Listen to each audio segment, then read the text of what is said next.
Monday will mark the 20th anniversary of the largest aviation disaster in the history of our region, the crash of U.S. Air Flight 427 in Hopewell Township.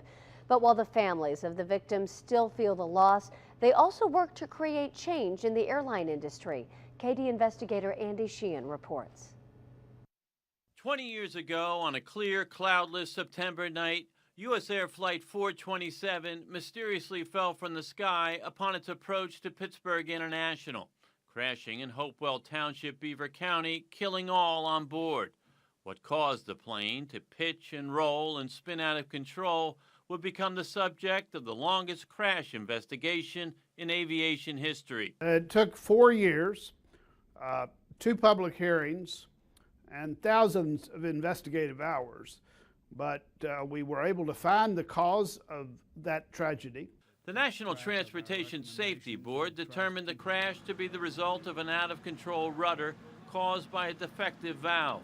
Jim Hall, who was NTSB chairman at the time, spoke with us yesterday from Chicago about the changes that finding brought about. Boeing made almost $1 billion investment in changing the rudders on all the Boeing 737s that fly, which of course is still the most popular aircraft in the world.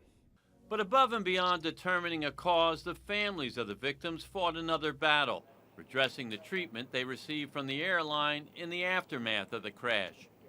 Dennis Connolly of Brookline, who lost his twin brother Robert in the crash, said at the time airlines like U.S. Air kept families in the dark. People that were at the airport to meet the flight were locked up in the U.S. Air Club and weren't told anything.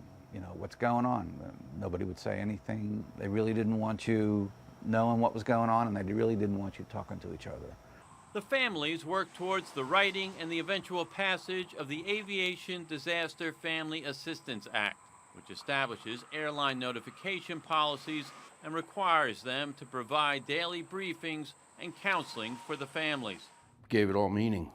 John Kretz of Homestead, who lost his wife Janet in the crash, lobbied for the act and was there when President Clinton signed it into law in 1996. You know, everybody got to go up and shake his hand, and I just told him thank you. And he actually pulled me back and he said, no, it's us that should thank you people for pushing it through. Flight 427 never reached Pittsburgh International, and all 132 people on board lost their lives. But out of the pain and suffering of the tragedy, much good has come, something that the families of the victims may always be proud. At Pittsburgh International, Andy Sheehan, KDKA TV News.